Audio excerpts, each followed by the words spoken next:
Good morning dear student. जो lesson first हम लोगों ने पढ़ा था द फन दे हैड, उसी में नेक्स्ट एक रॉबर्ट फ्रॉस्ट की एक छोटी सी पोएम दी गई है, 4 स्टेंजास की है और अच्छी पोएम है। इसके माध्यम से रॉबर्ट फ्रॉस्ट जो हम लोगों को ये मैसेज देना चाहते हैं कि in life choice has a great importance. जीवन में चयन का बहुत बड़ा महत्व होता है।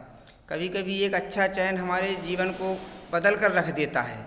तो जीवन में चयन हमें किस प्रकार करना है, इस पोएम के माध्यम से रॉबर्ट फ्रॉस्ट आपको बताने का प्रयास करते हैं। तो स्टेंजा इसका जो फर्स्ट है, 2 roads diverged in a yellow would. Writer poet कहते हैं कि दो जो सड़कें थीं divorced in a yellow would, एक पीले जंगलों में विभाजित हो रही थीं। And sorry I could not travel both, और पोएट ये भी कहते हैं एंड सॉरी, और मुझे दुख है कि I could not travel both, मैं उन दोनों सड़कों पर ही नहीं चल सकता था। एंड बी वन ट्रेवलर, क्यों नहीं चल सकता था? क्योंकि बी वन ट्रेवलर, क्योंकि मैं एकमात्र यात्री था।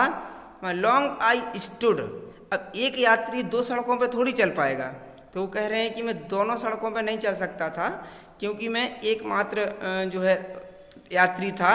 लॉन्ग आई स्टूड, मैं काफ़ी समय तक, लंबे समय तक वहाँ खड़ा रहा। And looked down as one far as I could, looked down मतलब होता है दृष्टि बनाए रखना, नज़र डाले रखना। तो पोएट कहते हैं मैं अपनी नज़रों से मैंने देखा, अपनी आँखों से मैंने देखा, one as far as I could, वहाँ तक देखा जहाँ तक मैं देख सकता था, जहाँ तक उसकी दृष्टि जा रही थी वहाँ तक उसने देखा। टू वेयर, और क्या देखा उसने कि जहाँ पर इट बेंट, बेंट मीन्स होता है मुड़ना, इन अंडर ग्रोथ, और एक बार उसने देखा कि दोनों सड़कें आगे जाके मुड़ गई हैं। अंडर ग्रोथ मीन्स क्या हो जाता है? मुड़ जाना। दोनों सड़कें एकदम से आगे जाके मुड़ गई हैं। तो स्टूडेंट दूसरे पैराग्राफ पर आएंगे हम। ये है आपका दूसरा पैराग्राफ, देखें इसमें। देन टुक द अदर, वो कहते हैं फिर मैंने दूसरी वाली सड़क पकड़ ली। जस्ट एज फेयर, और जैसा कि ये सही भी था। And having perhaps the better claim, और इस पे मुझे अपना ज़्यादा अधिकार प्रतीत हो रहा था। देखो ये डायग्राम बना है, आपको दिख रहा होगा कि ये दो क्या कहते हैं, वो जो रूट आगे जाके डाइवर्ट हो गया 2 जगह। इसी तरह उसने कहा कि मैंने दूसरी वाली सड़क को चयनित किया और जिस पर मेरा ज़्यादा अधिकार था। बिकॉज क्योंकि इट वाज ग्रासी, क्योंकि ये जो सड़क थी वो घास युक्त थी। And wanted wear, wanted wear means होता है कि चहलकदमी, और वो सड़क खुद चाहती थी कि उसके ऊपर थोड़ी सी चहलकदमी हो, कोई यात्री उधर से गुजरे। दो यद्यपि as far that the passing there had worn them really about the same. Poet कह रहे हैं यद्यपि एज फार दैट, जैसा कि पासिंग देयर, वहाँ से गुजरते हुए, had worn them really about the same, उन्हें समान भाव प्रतीत हुआ, उन्हें समान भाव प्रतीत हुआ वहाँ से गुजरते हुए।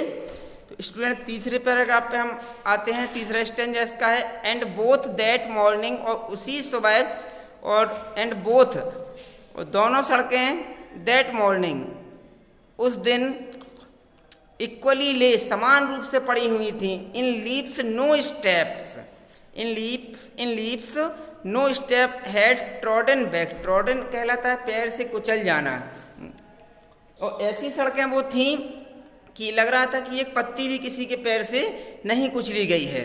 ओह अरे, I kept the first for another day, वो कह रहे हैं मैंने दूसरी सड़क पर चलना ज़्यादा प्रेफर किया और फर्स्ट रोड को मैंने फॉर अनदर डे, दूसरे दिन के लिए मैंने छोड़ दिया कि अगले दिन इस पर चल लूँगा। येट नोइंग, और मैं ये भी जानता था कि how way Leeds on two way, कि किस प्रकार हमें इस पर चलना है। आई डाउटेड, पोएट कहते हैं मुझे शक हुआ, इफ़, कि I should ever come back, कि क्या मैं कभी वापस लौट के आ भी पाऊँगा या नहीं, ऐसा उन्हें शक हुआ। ये इसका स्टूडेंट चौथा स्टेंजा है। I shall be telling this with a sigh, poet Robert Frost कहते हैं कि मैं आपको ये अपनी आप बीती, अपने चयन की जो कहानी है कि जीवन में मैंने किस प्रकार की चॉइस की, मैं आपको ये बड़ी गंभीर, साई मतलब होता है गंभीरता, एक व्याकुल हृदय से आपको बता रहा हूँ। Somewhere ages and ages hence, और भविष्य में युगों युगों तक इसको बताता रहूँगा। Two roads diverged in a wood, की दो सड़कें एक जंगल में डाइवर्ट हो गई थी। And I took one less travelled by, और मैंने कम से कम एक सड़क पर चलने का फैसला लिया। And that has made all differences, और इसी ने मेरे भविष्य बना दिया, और इसी से मेरा फ्यूचर जो है एक बार नए सिरे से बना। तो रॉबर्ट फ्रॉस्ट अपने जीवन में अपने अनुभव साझा करते हैं। बहुत अच्छे इस पोएम को समझिए, और इसके डिफ़िकल्ट वर्ड मैंने लिखाए हुए हैं, उनको आपको नोट करना है।